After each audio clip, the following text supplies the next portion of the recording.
ये कहानी है मुस्कान की बेवफाई और सौरभ की दर्दनाक मौत की। ये एक ऐसी कहानी है जिसने हाल ही में पूरे देश को झकझोर के रख दिया और प्यार के रिश्तों पर सवाल उठने लगे।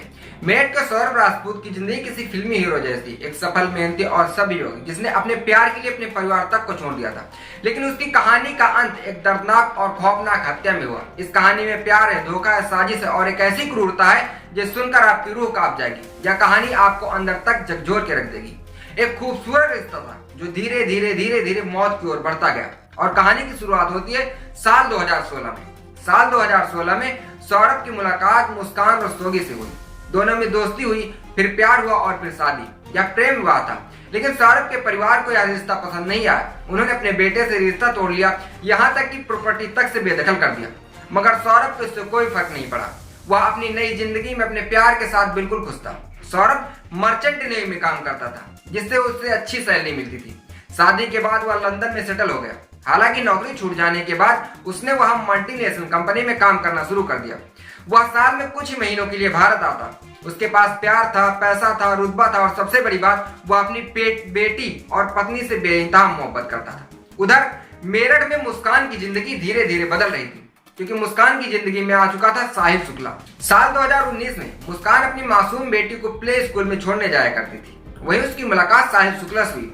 साहिल बेरोजगार था, शराबी था और बिल्कुल आवारा किस्म का लड़का था, मगर मुस्कान को उसमें कुछ ऐसा दिखा जो सौरभ में नहीं था। धीरे धीरे दोनों एक दूसरे करीब आने लगे। शुरुआत में यह एक अफेयर था, लेकिन जल्दी यह एक जुनून में बदल गया। मुस्कान और साहिल को अब सौरभ की मौजूदगी चुभने लगी।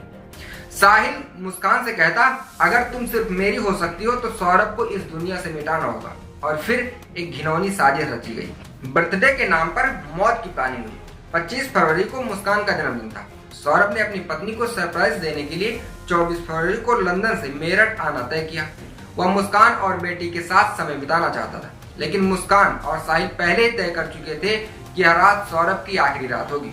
उस रात मुस्कान ने डिनर में सौरभ को बेहोशी की दवा दे दी। जैसे ही सौरभ बेहोश हुआ, साहिल घर में दाखिल हो गया। दोनों ने मिलकर सौरभ का गला दबा दिया। जब सौरभ ने तड़पना बंद कर दिया तो साहिल ने मांस काटने वाले चाकू से उसका सिर धड़ से अलग कर दिया।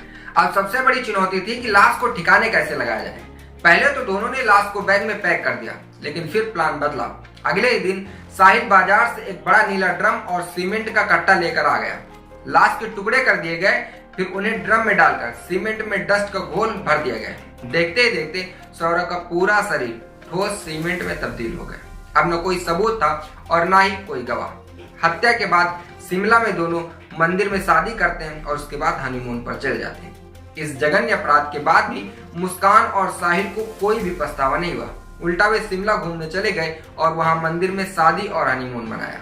यह वही महिला थी जिसे सौरभ अपनी जान से ज्यादा प्यार करता था, और यह वही साहिल था जिसे अगर किसी और लड़की ने देखा भी होता तो शायद नजरअंदाज कर देती। शिमला से लौटने के बाद मुस्कान ने अपने पिता को सौरभ की हत्या के बारे में बताया।